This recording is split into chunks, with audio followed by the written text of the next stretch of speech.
नागपूर शहरातील वाठोडा या भागात गुन्हे शाखेच्या NDPS पथकानं छापा घालून एका कुख्यात गुन्हेगाराला अटक केली।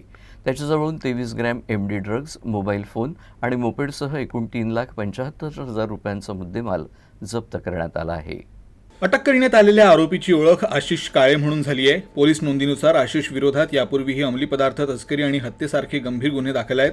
पोलिसांकडून मिळालेल्या माहितीनुसार मनपा निवडणुकांच्या पार्श्वभूमीवर गुन्हे शाखेचे NDPS पथक वाठोडा पोलीस ठाणे हद्दीत गस्त आणि निगराणी करत होतं।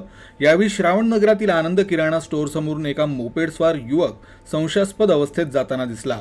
पोलिसांनी त्याचा पाठलाग करून त्याला थांबवून झडती घेतली। झडतीदरम्यान त्याच्याजवळून 23 ग्रॅम MD ड्रग्ज आढळून आलं।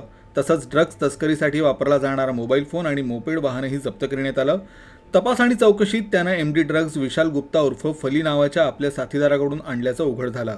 त्यानंतर पोलिसांनी त्याच्या साथीदाराविरोधातही गुन्हा दाखल करून शोध सुरू केला आहे। अटक करण्यात आलेला आरोपी आशिष काळे याला जप्त मुद्देमालासह पुढील कायदेशीर कारवाईसाठी वाठोडा पोलिसांच्या हवाले करण्यात आला आहे।